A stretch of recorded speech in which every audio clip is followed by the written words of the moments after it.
Siapa yang memberikan ketujuh guru? Bukankah Yesus yang memberikan kepada Yohanes? Masih ingat tadi ayatnya? Yohanes, semua yang engkau lihat, tuliskan itu. Dan inilah salah satu yang dilihat oleh Yohanes, maka dituliskan. Dan ketujuh guru itu memperdengarkan suaranya.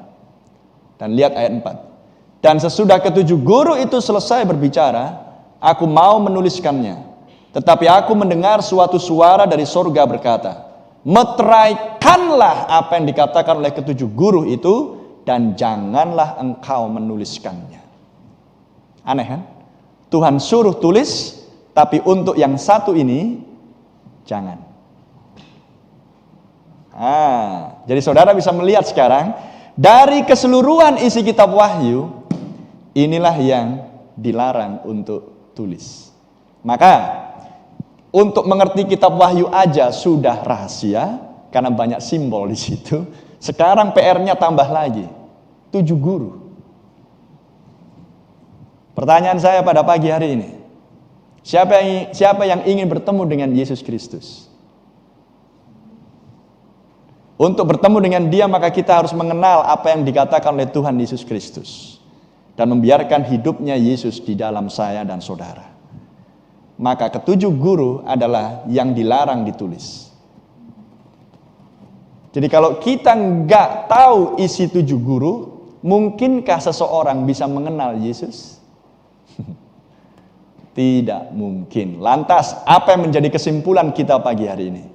Kesimpulannya adalah, Tuhan tolong saya. Saya butuh mengenal Yesus. Singkapkan rahasia ketujuh guru tersebut. Ada amin. Supaya Tuhan genap perkataan Yesus yang berkata, jikalau engkau mengasihi aku, maka engkau akan menuruti semua perintah-perintahku. Jadi apa ketujuh guru? Salah satu dari perintah Tuhan. Tetapi hanya dituliskan 7 guru. Nah sekarang kita nggak tahu apa isinya. Lantas bagaimana saya akan bisa menuruti perkataan Yesus? Anak-anak mau lulus, mau bu guru, tapi nggak belajar, ya gimana? Matius 4 ayat 4. Tetapi Yesus menjawab, ada tertulis, manusia hidup bukan dari roti saja, tetapi dari setiap firman yang keluar dari mulut Allah. Jadi ketujuh guru firman atau bukan? Di Wahyu 10 tadi. 7 guru firman atau bukan? Coba tunjukkan lu 7 guru. Supaya nggak lupa. Ya. Meteraikan apa yang dikatakan oleh ketujuh guru itu, dan jangan engkau menuliskannya, di ayat yang keempat. 7 guru firman atau bukan?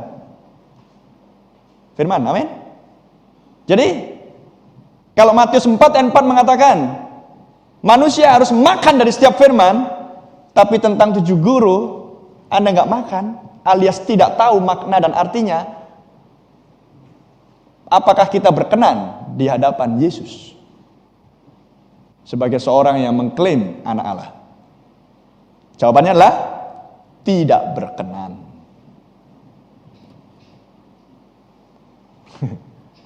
Karena 7 guru adalah ucapan Yesus sendiri. Tadi kan sudah dibilang di Wahyu 1 kan, Yesus akulah Alfa dan Omega, yang awal dan yang akhir. Tuliskan semua yang kau lihat. Jadi Yesus kasih perintah. Yohanes 14 ayat 15. Yesus kasih perintah kepada Yohanes. Dan apa yang dikatakan oleh Tuhan Yesus di Yohanes 14? Ini perkataan dia sendiri. Jikalau kamu mengasihi aku, kamu akan menuruti segala perintahku. 7 guru perintah Tuhan, firman Tuhan, atau bukan perintah Yesus? Luther? Ke-7 guru perintah Tuhan, Yesus, atau bukan? Jadi kalau itu perintah Yesus, apa yang harus kita lakukan? Ya harus dimakan, harus dituruti. Persoalannya adalah, bagaimana ibu akan menuruti 7 guru kalau nggak tahu isinya? Bagaimana saya akan menuruti ke 7 guru kalau saya nggak tahu maknanya, artinya?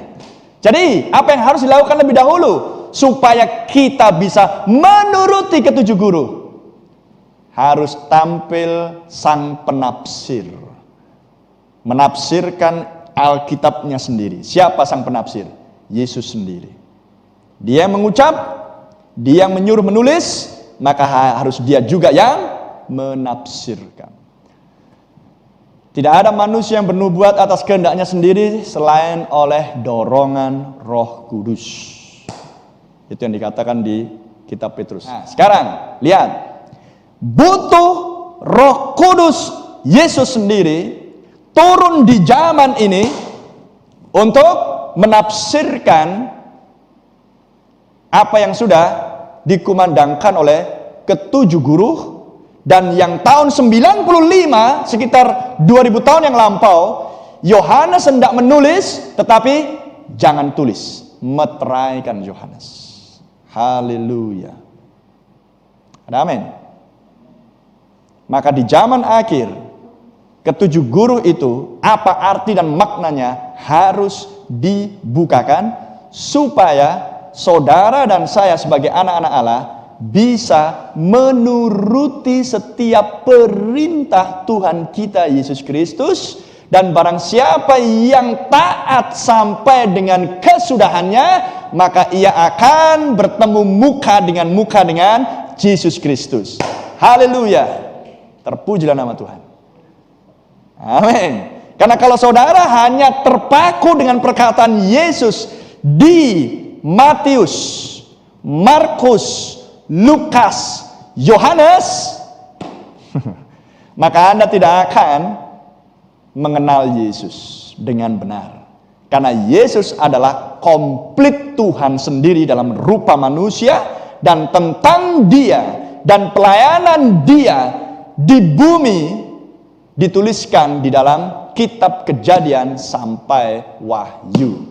Maka semuanya ini adalah perkataan-perkataan Tuhan kita Yesus Kristus, dan yang disembunyikan di dalam ketujuh guru. Sebab tidak pernah, atau ayat 20, yang terutama harus kamu ketahui ialah bahwa nubuat-nubuat dalam kitab suci tidak boleh ditafsirkan menurut kehendak sendiri. Sebab tidak pernah nubuat dihasilkan oleh kehendak manusia, tetapi oleh dorongan Roh Kudus orang-orang berbicara atas nama Allah. Amin. Jadi harus Roh Yesus Kristus sendiri yang harus turun di zaman ini untuk menafsirkan ketujuh guru. Dan ketika itu ditafsirkan dengan benar oleh Roh Allah sendiri, maka anak-anak Allah akan memperoleh pengertian yang benar. Menuju sempurna kita